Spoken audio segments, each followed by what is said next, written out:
예전에는 그 우리 이사야서를 조금 다뤘었어요. 기억나십니까? 그때 중요한 단어가 뭐였습니까? 예? 돌아오라. 그렇죠. 회개에 대해서 말했죠. 오늘 이제 이사야서를 본격적으로 여러분들이 함께 그 은혜를 나누도록 하겠습니다. 이사야서부터 이제 본격적으로 예언서잖아요. 그렇죠? 예언서의 포인트는 사실은 굉장히 명료합니다. 뭐냐면은 예언서의 아주 중요한 포인트는 한마디로 돌아오라 이거예요. 누구에게로? 하나님께로. 회개란 게 이제 turn around라고 하지 않습니까? 이렇게 일단 하나님 없이 가던 길은 무조건 이게 잘못됐다라는 것을 알 수가 있죠. 다양하게 보여도 쉽게 말하면은 한마디죠. 하나님을 떠난 것이 세상 삶이고, 이제 그러한 사람들을 우리가 예언서를 통해서 발견할 수가 있어요.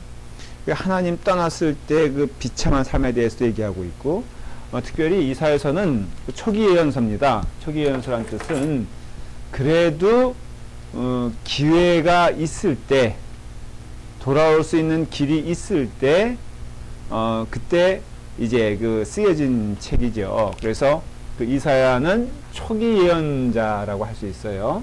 특별히 어느 시대 때 남유다를 중심으로 해서 활동한 선지자죠. 굉장히 방대한 내용을 다루고 있습니다.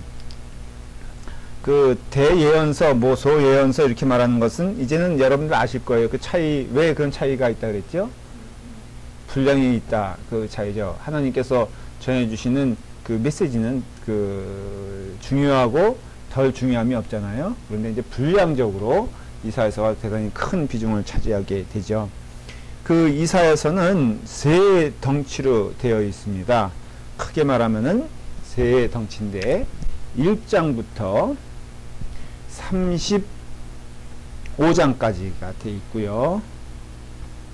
그 다음에 36장부터 39장까지 되어 있고, 그 다음에 40장부터 66장까지 이렇게 총 몇 장으로 되어 있어요? 66장으로 되어 있는데 이렇게 세 구조로 되어 있어요. 이렇게 중간 것 먼저 말씀드리면요, 중간 것은 조금 뭐라 그럴까, 아수르가 예루살렘을 포위하는 역사적 사건을 다루고 있어요. 북이스라엘은 누구한테 망하냐면은 아수르한테 망합니다. 남유다도 많이 위협을 당하죠. 이와 같은 사건이 36장, 37장, 38장, 39장을 통해서, 이건 망한 건 아니에요. 그렇지만 위협을 당하죠. 예루살렘이. 남유다는 누구한테 망합니까? 아수르한테 망하지 않습니다. 바벨론에게 망하게 됩니다. 그러니 북이스라엘은 아수르에게 망하는 과정, 그 다음에 또 아수르는 바벨론에게 또 이렇게 멸망당하지 않습니까? 그래서 바벨론은 또 남유다를 멸망시키고, 좀 복잡한 것 같아도 위에는 북이스라엘, 남에는 남유다가 이스라엘 전체를 구성하고 있고, 이스라엘 위협했던 나라 아수르란 나라에는 아수르란 나라가 있다가, 그 다음에 바벨론이 또 일어나게 되고, 같은 지역에서 그 다음에 페르시아가 일어나게 되죠. 그 다음에 페르시아는 그리스한테 망하게 되지 않습니까? 이와 같이 이제 쭉 요런 단계가 있을 때 아수르에 의해서 북이스라엘이 망하고, 그 다음에 바벨론에 의해서 남유다가 망하는 과정에서 남유다의 입장에서는 얼마나 혼란스러웠겠어요. 그런 과정에 있어서 누구를 의지해야지 이것이 살아남을 수 있겠느냐. 결론적으로는 세상의 모든 것을 의지하는 순간 어쨌든 망하게 돼 있다는 것을 얘기해 주는 거예요. 여기 역사적인 포인트가 뭐냐면은, 이제 남유다가 막 몸부림치거든요. 아수르를 또 바벨론을 또 의지했다가, 그 다음에 또 애굽을, 그러니까 애굽이란 나라, 이집트란 나라를 또 의지했다가 하는 과정에 있어서 어떤 몸부림이든지 하나님을 떠난 자의 삶은 결국은 망할 수밖에 없다는 것을 보여주는 것이에요. 이게 이제 이런 역사적 사건이 잠깐 있으면서 1장부터 35장까지는 하나님 떠난 삶의 비참함과 심판에 대해서 말하고 있어요. 심판에 대해서. 그 다음에 요 사건이 이제 있고요. 그 다음에 40장부터 66장까지는 하나님의 위로와 약속이 나와 있어요. 그러니까 이게 대비가 되죠. 요 36장부터 39장까지의 중간을 딱 놓고 스트럭처가 어떻게 되냐면은 전반부에는 아주 그 하나님 없는 삶의 그 심판과 무서움에 대해서 끊임없이 이사야가 예언합니다. 일종의 요거는 시예요, 시. 요거는 역사적, 그러니까 요 내용들은 가만히 보면 뭐 어떤 구조로 되어 있냐면 시체입니다, 시체. 그래서, 시체란 것이 이렇게 바디 죽음을 얘기한 게 아니라 그 시의 형태를 가지고 있다는 것이에요. 예언서의 특징이 그렇잖아요. 그래서 이 두 위치가 있는데 위에는 뭐다? 심판에 대하여 예언을 하고 있고, 말하고 있고, 선포하고 있고, 그리고 또 후반부에는 40장부터 66장까지는 무엇에 대해 말하고 있다? 바로 위로와 약속에 대해서 말하고 있다라는 것을 이제 그 얘기하고 있습니다. 자, 그런 구조를 가지고 이제 조금 이제 더 자세히 설명을 할게요.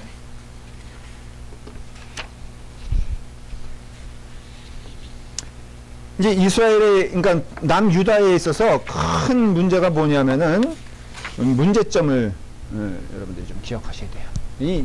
그러니까 남유다의 문제가 뭐였냐, 대체 그 당시에 그 나라의 문제가 뭐였냐, 이스라엘 백성의 문제가 뭐였냐. 그 문제가 뭐였냐면은 크게 그 문제는 잘못된 것을 신뢰했다는 것이에요.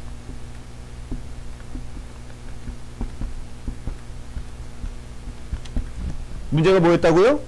그들의 인생에 있어서 잘못된 것이 뭐였냐면은 바로 그 잘못된 것을 신뢰함으로써 이사야 첫 부분에 보면요, 1장 2절부터 4절에 보면은 이렇게 되어 있어요. 한번 제가 읽어볼게요. 여러분 한번 쫓아오니 성경을 이제 펴놓고서 본격적으로 성경을 놓고 이제 함께 가도록 하겠습니다. 자, 이사야서 1장 2절부터 보십시다. 시작. 하늘이여 들으라, 땅이여 귀를 기울이라. 여호와께서 말씀하시기를 내가 자식을 양육하였거늘 그들이 나를 거역하였도다. 한마디로 말하면요, 뭐냐면 그 하나님에게 있던 이스라엘 백성이 뭐예요? 자식이거든요. 근데 그 자식이 하나님에 의해서 양육되었는데, 자라게 되었는데 떠났다는 것이죠. 그 떠났다는 것이 뭘 의미하냐면은 잘못된 것을 신뢰하기 시작했다는 것이에요. 하나님을 떠났다는 것이 다른 말로 하면은 하나님을 의지하고 하나님을 붙들어야 되는데, 근데 하나님을 떠나서 이제 살게 되었고, 4절에 보니까 슬프다 범죄한 나라여, 허물진 백성이여, 행하게 종자여, 행위가 부패한 자식이로다. 그들이 여호와를 버리며 이스라엘의 거룩하신 일을 만홀히 여겨 멀리하고 물러났도다. 그러니까 하나님을 떠나고 그 다음에 하나님을 무시하고 그러면은 자연적으로 뭐를 의지할 수밖에 없다. 여기서 하나 깨닫게 되는 진리는 뭐냐면 인간이란 존재 자체를 얘기할 수 있어요. 인간이란 존재 자체는 홀로 존재할 수 없는 존재임을 알 수가 있어요. 그래서 보면은 그 한자로 이 동서양을 통해서 인간이란 존재를 참 잘 설명하고 있는데, 한자로 보면 이렇게 돼 있잖아요.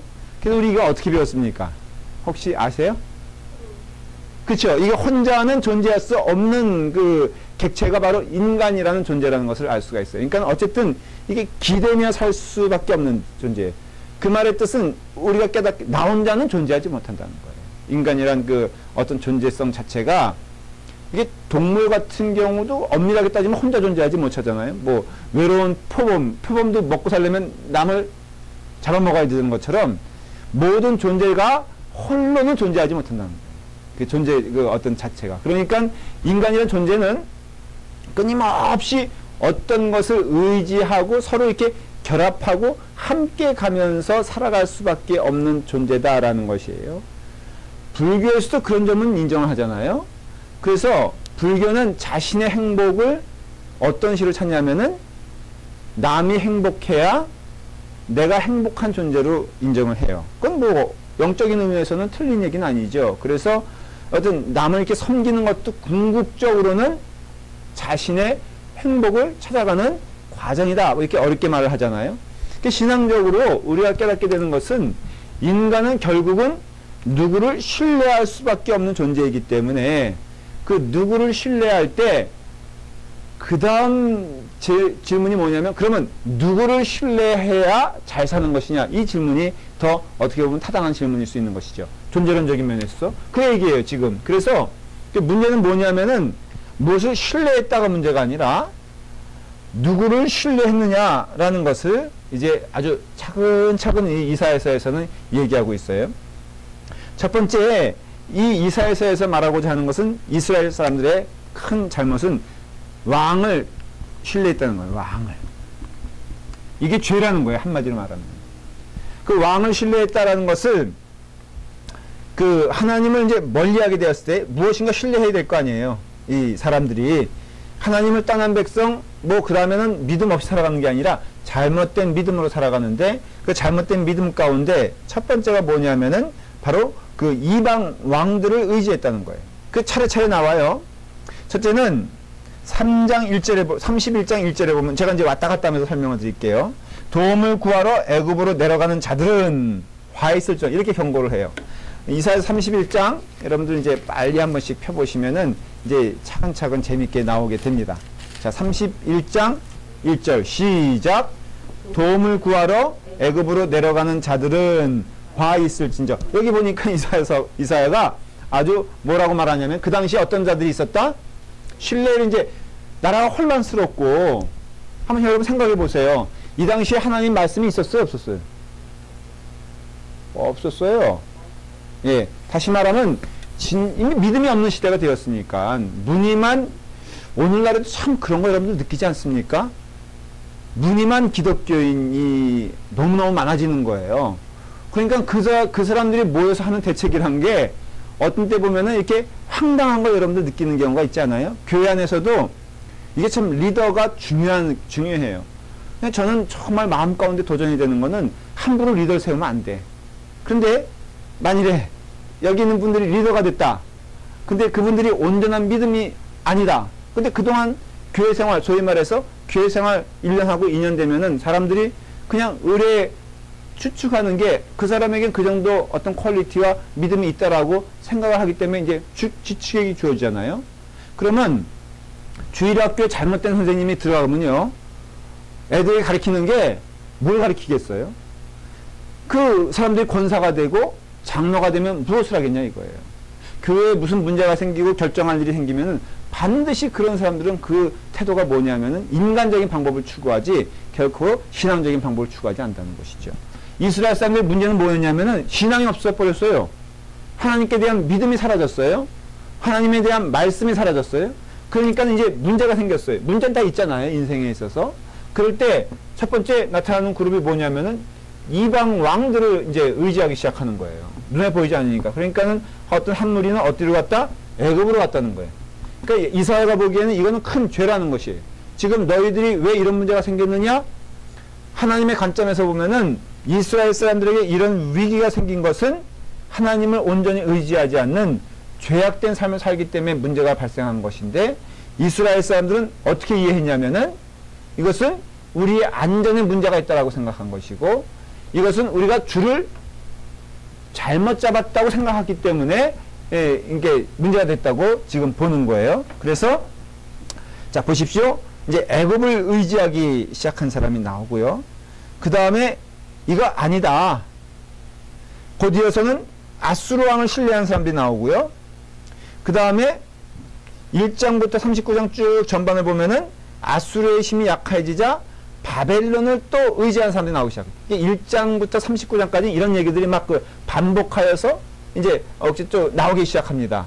여러분 대표적으로 이 다른 왕을 신뢰할 때 세 나라를 의지하기 시작해요. 어떤 겁니까? 누굽니까? 조금 전에 제가 언급을 했죠. 첫째 애굽, 두 번째 아수르, 바벨론. 정신이 없는 거예요. 정신이 없는 거예요. 여러분 이거 보면 우리나라에도 역사적으로 보면은 조선 말기 때도 이런 일이 있었죠. 대표적으로 뭐 러시아를 의지해야 된다. 이런 주장이 있었고요. 그 다음에 또 일본을 의지해야 된다. 이런 그룹이 있었고 그 다음에 또 중국을 의지해야 된다. 이런 그룹이 있었고요. 그 다음에 미국을 의지해야 된다. 너무나 똑같은 얘기 아닙니까? 그러니까 세상 사람들은요. 이 시류를 쫓아가다 보니까는 이게 정신이 없는 거예요. 그래서 이게 맞는다, 저게 맞는다 이러면서 이제 나아가는, 특별히 이스라엘 사람들에겐 지금 이 요구되어지는 것이 뭐냐면 하나님의 백성 아니에요. 우리야 조선 말이야 뭐 그때 당시 신앙에 있어서 어떤 자유롭지 않은, 그러니까는 그게 없었으니까는 세상 사람들이 가는 방법대로 하나님의 백성들이 가는 건 죄라 하는 것을 알 수가 있어요. 그리고 이 사람들이, 이 이스라엘 백성들이 이렇게 된 지경에는 원인을 딱 하나로 찾는 거예요. 하나님을 떠났기 때문에 그렇다라는 것을 얘기하고 있어요. 31장 3절에 아주 분명하게 메시지를 주고 있어요. 그 애굽이라는 것을 통해서 말해주고 있는 거예요. 한번 읽어볼까요? 시작. 애굽은 사람이요 신이 아니며 그들의 말들은 육체요 영이 아니라 여호와께서 그의 손을 펴시면 돕는 자도 넘어지며 도움을 받는 자도 엎드러져서 다 함께 멸망하리라. 이건 여러분들 쭉 이렇게 쳐놓으세요. 왜냐하면 이게 어떻게 보면 이사야서에서 말하는 대표적으로 하나님을 떠난 사람들에게 주시는 뭐예요? 경고의 말씀이란 것을 알 수가 있어요. 자, 여러분 애굽은 뭐예요? 사람이요 신이 아니다. 근데 그 당시 이스라엘 남유다 사람들이 보기에는 애굽은 어떤 존재였어요? 신과 같은 존재였어요. 맞아요. 딱 정확히 말한 거예요. 지금 이스라엘, 하나님 떠난 이스라엘 사람들 보기에는 믿는 자를 찾는데 그 믿는 자는 사실은 자신의 뭐와 같다? 신과 같은 존재로 여기는 거예요. 말은 이게 표현 안 했지만은, 그러나 이사야는 아주 정확히 말하고 있어요. 애굽은 신이 아니다. 사람이다. 뭐 오늘날에 이것을 비유해서 말할 수 있는 내용들이 참 많잖아요. 우리가 말은 안 하지만 솔직히 말하면은 그거 신처럼 생각하는 것들이 참 많잖아요. 여러분 그것만 있으면 인생에서 정말 떵떵거리고 만족하며 남들이 느끼지 못하는 시혜를 누리며 살 수 있다는 것들이 뭐 몇 가지가 있잖아요. 뭐 대표적인 예가, 한번 여러분 돈 어때요? 정직하게 말해보세요. 우리야 뭐 돈 없으니까 맘 놓고 얘기할 수 있지만 정말 돈 있으면 한번 떵떵거리고 인격적으로도 좀 멋있게 남들 도우면서 살 수 있는 그런 기반이 되지 않을까? 여러분 그것 때문에 신앙을 버릴 수 있을까? 라고 했을 때 버릴 사람이 많다라는 것을 알 수가 있죠. 이건 우리가 능히 지금 역사는 반복된다 그래요. 자, 그랬죠. 그냥 지금 성경에서 말하고자 하는 것은 이 눈에 보이는 권력이 신이다라고 믿는 사람들이 많았다는 것을 얘기해 준 것이에요. 그 다음에 또 심지어는요, 보면은 다른 신을 또 의지하는 사람들도 굉장히 많았어요. 2장 6절에 보면요, 이 이스라엘의 지금 풍속들을 얘기하고 있는 거예요. 전반적으로 1장부터 이 35장까지는 그걸 말하고 있어요. 이스라엘 사람들의 삶의 지금 풍속들을 말하는데, 자, 이사야서 2장 6절을 보면요, 어떤 모습을 보여주냐면, 자, 시작. 주께서 주의 백성 야곱 족속을 버리셨음은 그들에게 동방 풍속이 가득하며 그들이 블레셋 사람들과 같이 점을 치며 이방인과 더불어 손을 잡아 언약하였습니다.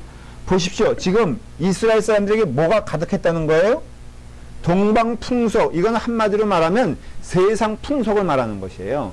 근데 그 세상 풍속인데 조금 더 구체적으로 말을 하는데 블레셋 사람들 같이, 그러니까 그 문화가 들어왔겠죠. 여러분 부러워하면 들어오는 거 아닙니까? 근데 블레셋 사람들 같이 뭐 했다고요? 점을 쳤다. 우리도 지금 문화적으로 가만 보면요, 기독교적인 신앙의 삶을 살면서 세상 사람들의 풍속을 너무나 쉽게 받아들이는 거 봐요. 교회에서 점을 친다? 있습니까? 없습니까? 점 치는 사람이 있을까? 진짜로. 이건 추상적인 얘기 아니고 구체적인 얘기 한번 해보십시다. 교회에서 점 치는 사람이 있을까? 진짜로 집사님급에서 한번 얘기해 보세요. 있어요? 있어요? 여러분도 주변에 봤어요? 그러면 제가 집사님은 어때요? 그런 거 따져요? 목사님도 친다 그래? 왜 자꾸 목사님을 끌고 들어가? 여러분 그럼 예를 들어서 뭐 이사할 때 날짜 봐요? 진짜 안 봐요? 그 사람 상대, 그러니까 사위, 예를 들어서 다 사위를 고르는 때 아니에요 이제? 그럼 사위를 고를 때, 사위를 볼 때 그 사람의 어떤 날과 그 때를 봅니까? 이런 거 사위 볼 수 있잖아요. 지금 이런 얘기예요. 그래서 어쨌든 우리도 지금 여기서 보면은 이게 풍속들이 막 들어왔다는 것을 알 수 있어요. 심지어는 그 8장 그 9절에 보면요, 8장 19절 보면은 뭐가 들어오냐면 마술사가 들어와요. 하여간 막 들어옵니다. 시작. 어떤 사람이 너희에게 말하기를 주절거리며 속살거리는 신접한 자와 마술사에게 물으라 하거는 백성이 자기 하나님께 구할 것이 아니냐 산자를 위하여 죽은 자에게 구하겠느냐. 너무나 보면은 지금 우리가 처한 상황과 유사한 면을 볼 수가 있어요. 자, 여기서 이 마술사란 건 뭘 말하는 거예요? 쉽게 말하면 이거는 무당을 말하는 거예요. 무당. 아까 동방풍속 점친다 그랬잖아요. 요거는 점이고, 그 다음에 여기서 말하는 마술사라는 것은 그거보다 조금 더 나가서 쉽게 말하면은 굿하는 사람, 무당, 뭐 아니면은 접신. 이게 여기서 구체적으로 뭐라고 말해요? 죽은 자에게 뭐라고 말하죠? 죽은 자에게 산자를 위하여 죽은 자에게 구하겠느냐. 8장 19절이에요. 여러분 뭐예요? 그러니까 산자가 접신해서 죽은 홀령을 불러내서 그 사람들에게 나의 장례를 묻겠다고 하는 거거든요. 오늘날에도 보면은 이러한 일들이 비일비재하게 일어난다는 것을 알 수가 있어요. 그러니까 마술사에게 물어보죠? 뭐 이런 신뢰를 말이에요. 여러 군데서 들을 수가 있어요. 한마디로 말하면 정치적으로는 이 나라에 빌붙고 저 나라에 빌붙고 애굽에게 빌붙고 아스라에게 빌붙고 바벨론에게 빌붙는 상황이고, 나라적으로 보면은 한 개인의 삶들은 바로 뭐예요? 접신에게, 그러니까는 그러니까 구술하고 그 다음에 점을 치고, 재밌는 거는 삶이 불안하고 사회가 불안하면 가장 융성해지는 곳이 뭐냐면 점집이라 그래요. 그리고 국회의원들도 날 받기 위해서 뭘 한다 그러죠? 점집에 간다 그러잖아요. 점을 치잖아요. 그러니까 방향이 없는 거예요. 지금 뭐 기준이 없는 거예요. 영적인 면에서 혼란스러워요. 늘 두려워요. 겁이 나요. 내게 있는 것들이 없어질까 두렵고, 또 다가올 환난에 대해서 두렵고 그래요. 그러니까는 자꾸 사람들이 그 다음에는 초자연적이고 어떤 그런 것으로 가게 돼요. 기독교적인 삶에 있어서도요. 불안하면은 종말론적인 신앙이 많이 판을 치게 돼요. 그러니까 종말론적인 신앙은 귀하건 것이고 가져야 될 것인데, 혼란스러운 종말론자들이 무엇을 부추기냐면은 불안한 마음을 부추긴다는 거예요. 그에 대해서 불안해질 때 사람들은 클릭이 돼버려요. 그러니까 거기에 혼동이 돼요. 여러분, 주님 오시는 날이 너무 이렇게 막 궁금하고 염려가 되는 때가 있잖아요. 그쵸? 근데 잘 들으세요. 종말은 있습니까? 없습니까? 죽는 거는 사실입니까? 아닙니까? 거의 99%가 뭐냐면은 주님 오시기 전에 여러분들 죽는다 이거예요. 그러면 죽으면은 종말은 준비해야 된다? 준비하지 말아야 된다?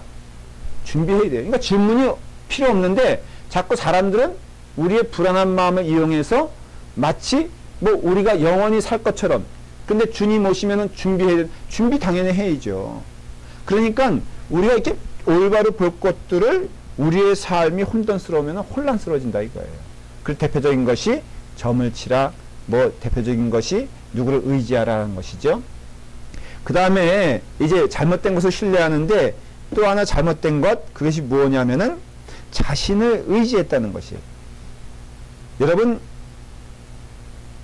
22장에 보면요, 지금 전 이사야를 통해서 지금 계속 얘기하는 거예요. 성경에 나와 있는 얘기들을 하는 거예요. 22장에 보면은 8절부터 보세요. 자, 시작. 그가 유다에게 덮였던 것을 벗김에 그날에야 내가 숲을 곳간에 병기를 바라보았고 너희가, 자 보십시오. 여기서 보면은 뭘 봤어요? 숲을 곳간에 뭘 바라봤어? 병기를 바라봤어. 그러니까 또 병기를 바라보니까 뭐가 생기는 거야? 잘못된 자신감이 생기는 거예요. 이게 무슨 뜻이냐면은 지금 하나님을 떠나는 사람들이 나타나는 행태를 보여주는데, 이런 것을 막 의지하다가 또 자기에게 조금 실력이 쌓아지면은 뭘 봐요? 자신에게 있는 것을 봐. 자신에게 쌓여진 곳간에 있는 재물을 보고 자신이 뭔가 완전히 이루었다고 생각하고, 무기를 보고 나라가 안정될 것이야. 그러니까 지금 이사야를 통해서 말해주고자 하는 것은 점을 쳐도 안 되고, 그 다음에 어떤 나라를 의지해도 안 되고, 또 자기의 곳간에 설령 예금이 쌓여있고 자기의 곳간에 설령 무기가 가득 차도 너희가 망하여 가는 길을 멈출 수 없다는 것을 얘기하는 거예요. 지금. 그러니까 너희가 하나님을 떠나면은 그 어떤 것으로서도 대신될 수 없고 그 어떤 것으로도 막아질 수 없고 너희는 망하게 돼 있다 이거예요. 하나님을 떠나면은. 그 삶이 아무리 튼튼해 보이고 화려해 보여도 그 삶은 망해져 간다 이거예요. 그러니까 영적인 의미를 말하면 우리는 사실은 누구를 만나러 가는 겁니까? 하나님을 만나러 가는 길이거든요. 그래서 예수님도 신약을 통해서 강조한 게 준비해라. 너에게 있어서는 심지어는 그 천국의 보화를 얘기하시면서 뭐라 그래요? 너희가 밭에 귀한 보화를 발견하는 사람이 있다고 하자. 그 사람이 취할 수 있는 가장 최상의 태도는 무엇이냐? 뭐라고 말하고 있어요?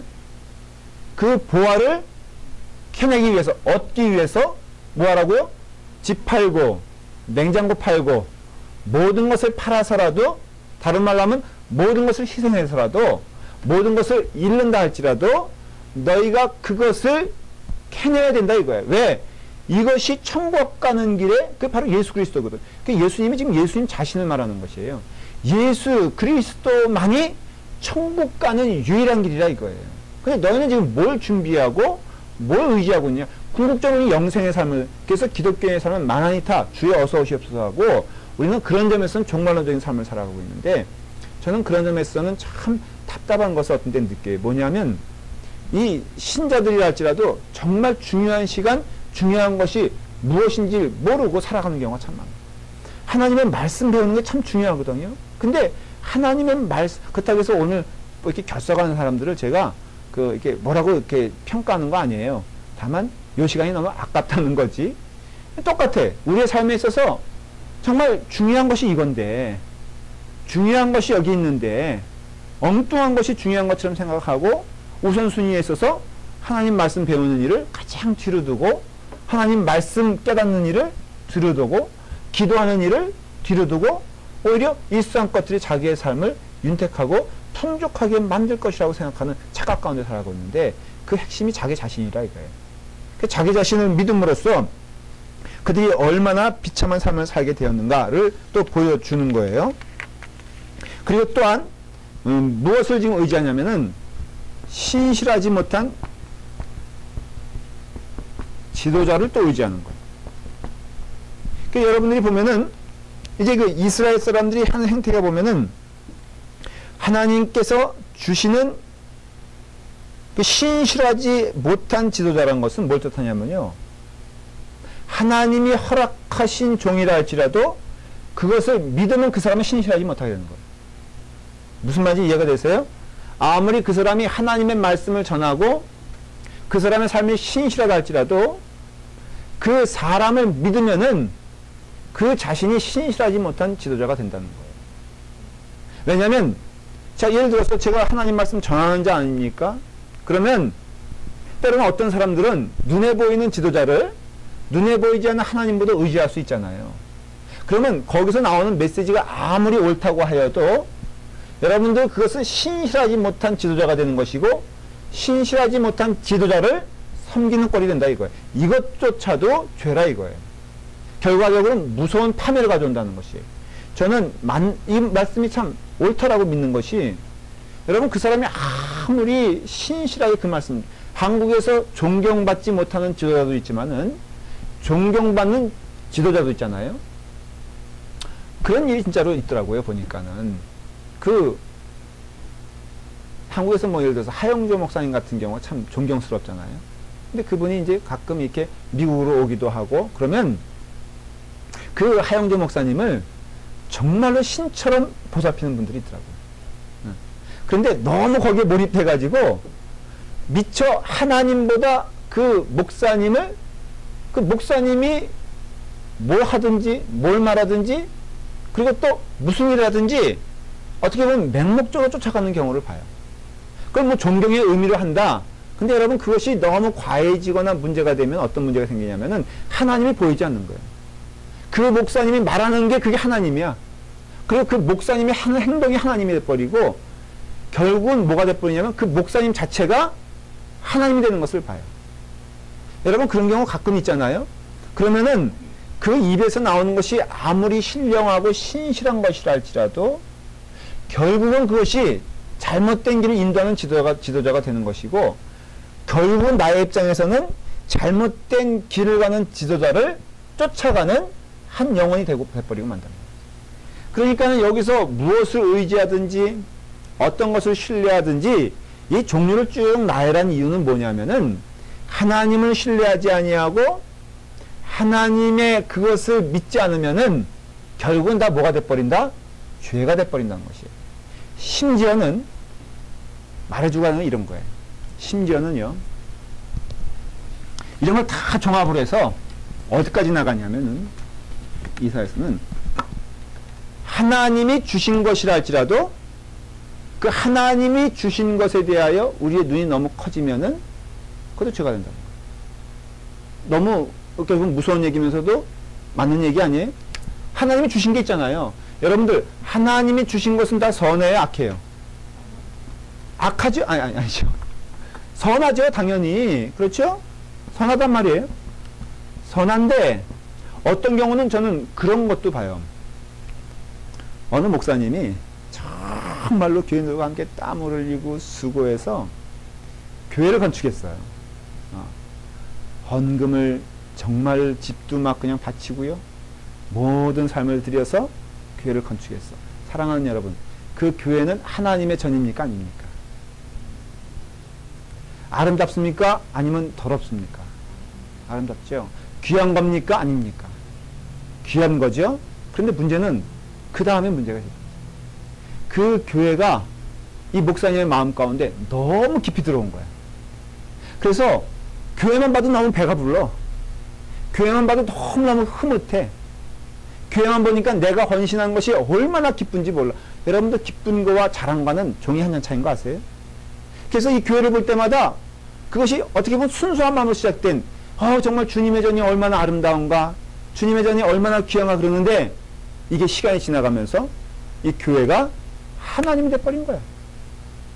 그러니까는 이 교회만 바라보면 좋은데 거기에 넘어서 이 교회는 내가 아니면 누가 지키랴, 이 교회는 내가 없으면 어떻게 되랴. 그래서 결국은 교회가 이 사람의 우상이 돼버렸어. 여러분 보십시오. 하나님이 허락한 것이 선한 거야, 아니에요? 스틸 그것은 선할 수 있어. 그 목사님의 마음 가운데 있는 그것이 악한 거지, 그렇다고 해서 그 교회 자체가 악해진 게 아니에요. 하지만 분명한 것은 그 목사님의 마음 가운데 있는 교회는 더 이상 뭐가 될 수가 없어? 교회가 될 수가 없어요. 선한 뜻으로 시작을 했고 선한 마음을 가지고 있고 하나님을 사랑하는 마음이 있음에도 불구하고 너무 교회가 커져버리니까 결국은 하나님을 묵상하고 하나님의 음성을 들으려고 하는 시간보다도 이 교회를 통해서 즐겨하고 이 교회를 통해서 만족하게 하려고 하는 마음이 들어. 그래서 대부분이 교회를 건축하면은 그 목사님 어떻게 되는지 아세요? 떠나거나, 두 번째는 너무 잘하는 것도 문제야. 그래서 저도 고민이 많아요. 그래서 이게 그냥 학고방 같지만 이렇게 계속 지내는 것이 좋을까, 아니면 뭘 이렇게 계속 짓는 거에 대해서 이렇게 준비하는 게 좋을까, 어떻게 했으면 좋을까, 우리 한번 상담해 보십시오. 보십시오. 권사님 하신 말, 무슨 말 하나요? 예? 저야죠. 그럼 직구리 다 떠날까? 이거 좀 조심해야 되는 거예요. 그래서 늘 저는 그때 강조하는 게 있어. 미리 사전에 예방주사인데, 이건 하나의 도구이다. 이건 필요에 의해서 그 어떤 건축에 대해서, 건물에 대해서, 성경적인 성전에 대해서도 똑같이 생각을 가져야 되는데, 다 무너졌어요. 예수님 이 돌 위에 돌 하나 남겠느냐? 이 예루살렘 이 성전에 이거 아니다라는 거예요. 그러니까 뭐냐? 오직 그 안에 하나님이 영광 받으시고, 하나님의 향한 절대적인 마음이 있어. 이거는 그런 점에서는 비를 가려주는 어떤 의미에서는 그런 것이지, 이게 신이 될 수가 없고, 이게 하나님 될 수가 없고, 뭐 여기에 오면 특별한 영적인 어떤 요 자리에는 스팟에서는 능력이 있고, 여기에는 어떤 신령한 기운이 넘치고, 이런 것은 잘못된 성경관이다 이거예요. 여러분 그거 기억하셔야 돼요. 기도하실 때 어느 뜰에 나가서 기도하는 그런 은혜나 이 성전의 안에서 기도하는 은혜나 사실은 별다를 바가 없어요.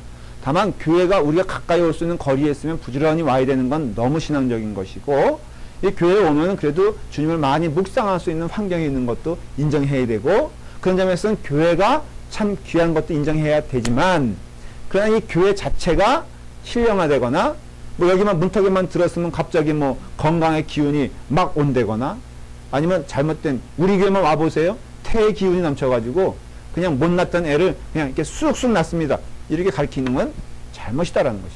그러니까 하나님이 주신 것이 선하다 할지라도, 직접 하나님이 심지어는 손으로 줬다 할지라도, 하나님이 주신 것 가장 신령한 귀한 것들은 다 없어버렸어. 이상하게. 무슨 소리냐면 하나님이 주신 법궤 사라졌어요. 하나님이 주신 십계명판 사라졌어요. 그러니까 그 다음에 예수님의 성배라 그래가지고, 우리가 흔히 역사적으로 그런 거 많이 이제, 그 십자군 전쟁이 왜 일어난 줄 아세요? 그 성배를 찾기 위해서 십자군 전쟁이 일어난 거예요. 물론 여러 가지 이유가 있지만 많이 중요한 이유 가운데 하나가 그 성배가 예루살렘 그 땅 밑에 묻혀 있다는 거예요. 그래서 그 당시에 많은 기사들이 왜 왔냐 하면은 그 성배를 찾기 위해서 온 거예요. 그래서 영화에서도 잃어버린 성배를 찾아서, 그런 영화 있잖아요. 그 뭐죠, 해리슨 포드가 그 주연한 영화 인디아나 존스, 딱 그런 얘기거든요. 근데 참 영적인 의미에서 재밌는 거는 그런 것들이 다 사라져 버렸어. 법궤도 사라지고 십계명판도 사라지고, 히틀러는 진짜로 그것만 있으면 세계를 지배할 수 있는 신변이 있다며 생각해가지고 실제로 법궤를 찾기 위해서 많은 노력을 기울였거든요. 보십시오. 여러분, 뭘 말해주는 거예요? 하나님의 뜻이 있지 않아요? 만일에 인간들이 그 하나님이 주신 것 가운데 엄청난 거룩함이죠. 법궤, 우리 예를 들어서 우리 라팔마교에 법궤를 모셔놨다. 여러분, 이거는 얘기는 그냥 세속적으로 말하면 끝난 거예요. 뭐 거기다가 이제 한번 보는데 100불. 아니야, 그것도 적어. 법궤 정도는 한 번 보는데 1000불 하면요, 아마 여기 라팔마시티 덮을 만큼 줄 서 있을걸? 그러면요, 여러분, 그렇게 되는 순간 그것은 교회가 됩니까? 안 됩니까?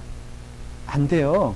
너무나 우리는 더 거룩해질 것처럼 생각되지만, 야, 그거 있으면 신령해. 예수님의 성배, 그거 한번 우리 갖다 놓으면은, 찾으면은, 진짜 이건 믿으면 너무너무 100배, 1000배 잘하겠다. 성배를 만져보기만 해도, 참, 그래서 십계명 가운데 또 뭐예요? 강조하는 게 뭐예요? 눈에 보이는 형상을 만들지 말라. 다 이런 뜻이에요. 그러니까 하나님이 주신 것조차도 그것이 하나님보다 앞서갈 때는 결국은 그 사람은 망하는 길이요, 멸망하는 길로 가는 것이고, 그렇기 때문에 너희는 뭐 어떻게 해야 되는 것이냐?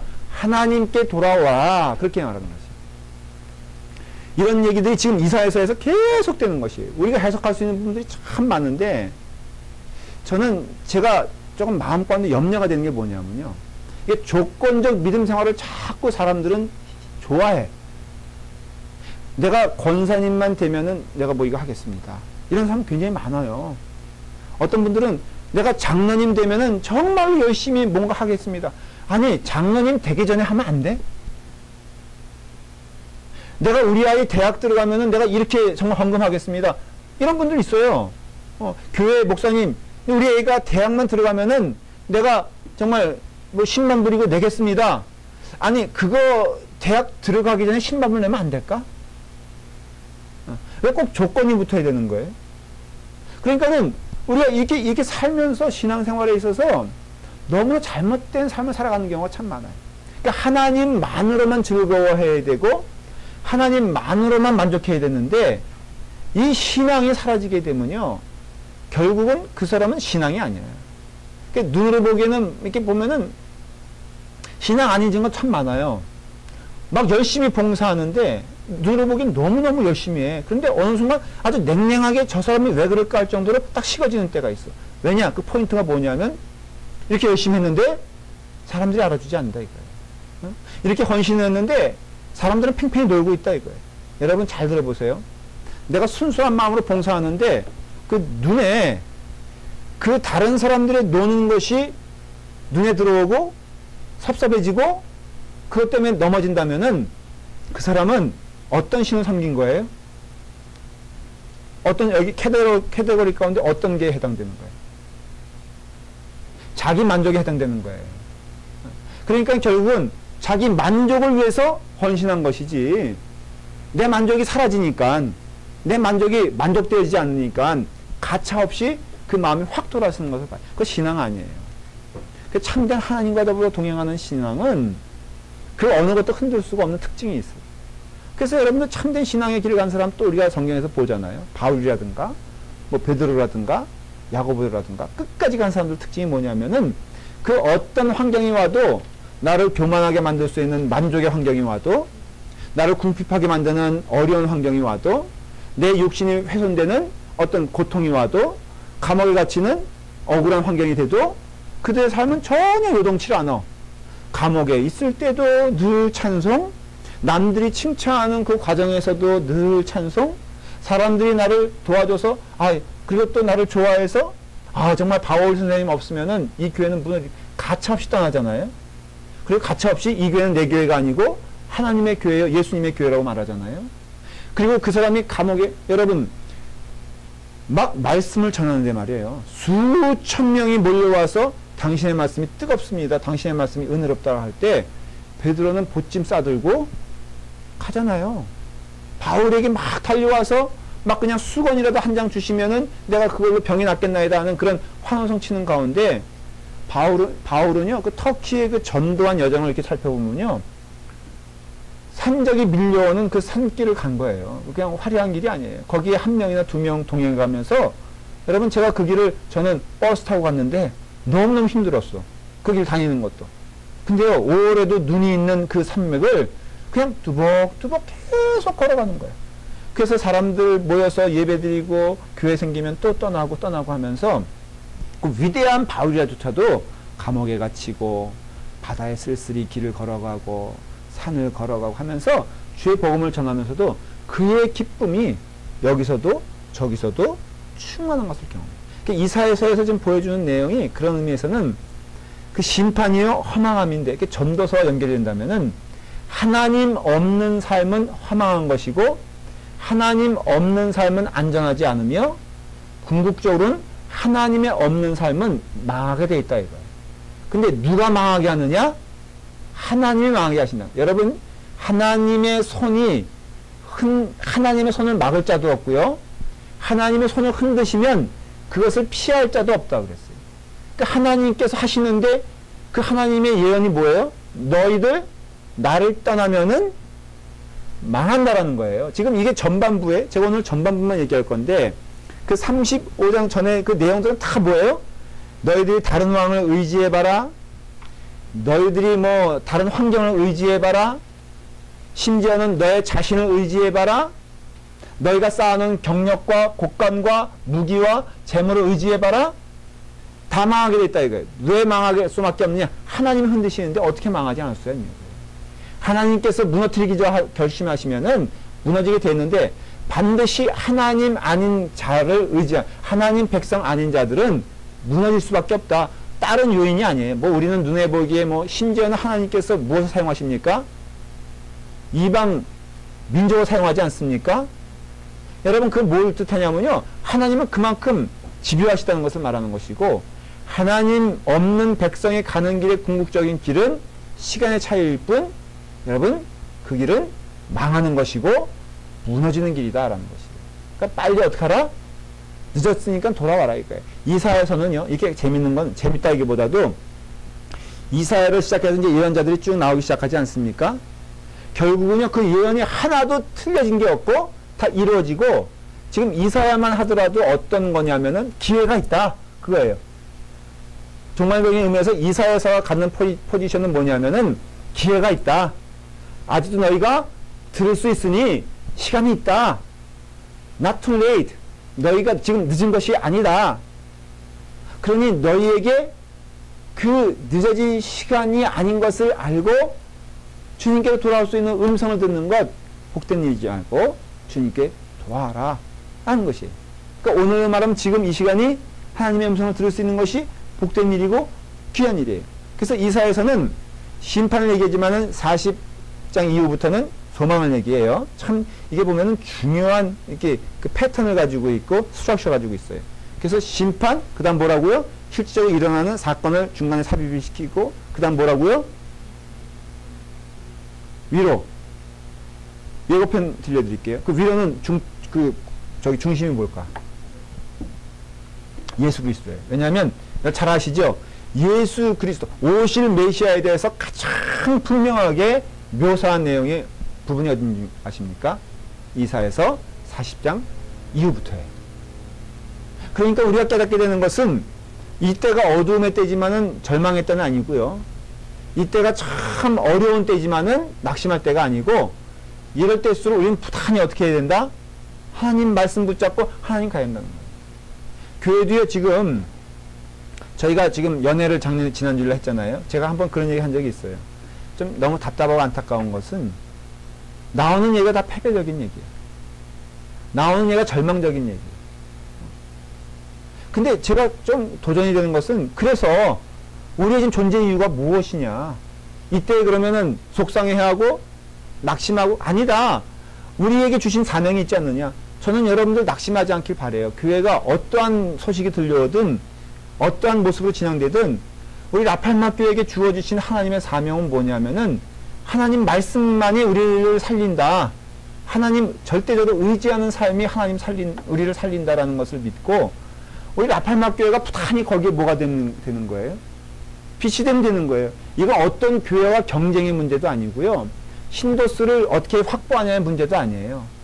오직 우리는 우리에게 주신 사명이 뭐냐? 하나님 정말 붙잡고 살아갈 때 어떠한 역사가 우리 가운데 있는가를 우리 자신이 증거가 돼야 되고, 우리 주변에서 우리가 거기에 대한 증인이 돼야 돼요. 여러분 살아가는 모습이 솔직히 말을 해서 다른 세상 사람들과 비교해서 뭐가 달라요? 솔직히 다를 바 없잖아요. 힘들고 똑같고, 고통스럽다면 더 고통스러울 수 있고, 낙심될 상황이라면 더 낙심될 상황이 되는데, 근데 우리에게 주신 하나님 사명이 뭐겠어요? 사도 바울이 감옥에서 찬송하고 하나님 의지할 때 놀라운 능력과 신비한 은혜를 체험했던 것처럼, 우리도 이 땅에 살면서 다른 사람들과 다를 바 없이 살아가지만, 다른 사람들과 함께 스트러가면서 살아가지만, 다른 사람과 함께 고통스럽게 살아가지만, 그러나 우리의 삶에는 이게 다 아니다. 그리고 이것은 하나님을 온전히 의지하게 되었을 때 하나님께서 이길 힘과 넉넉하신 은혜를 분명히 주신다라는 것을 믿고 살아가는 그 가장 중요한 메시지를 어디서 해주고 있다? 이사야서에서 해주고 있다는 거예요. 그래서 이사야서가 덩치가 큰 것만큼 주시는 은혜도 풍성합니다.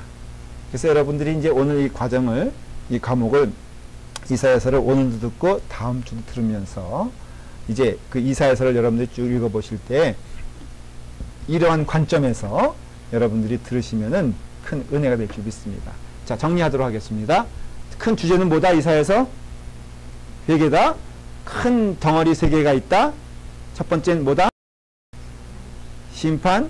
중간에는 실제적인 역사. 그 다음에 세 번째는 위로와 소망. 그 소망과 위로의 중심에는 누가 계시다? 예수 그리스도가 계시다라는 것이에요. 그래서 이러한 구조로 이루어졌다는 걸 기억하시고, 다음 주에는 우리 소망에 대해서 조금 더 얘기를 나누도록 하겠습니다. 기도하겠습니다. 아버지 하나님, 주님 우리에게 주신 은혜 많습니다. 이사야서를 통하여 주시는 말씀을 잘 듣게 하여 주시옵소서. 주님만 바라보며 나아갑니다. 주님 함께하여 주시옵소서. 예수님의 이름으로 기도드리옵나이다. 아멘.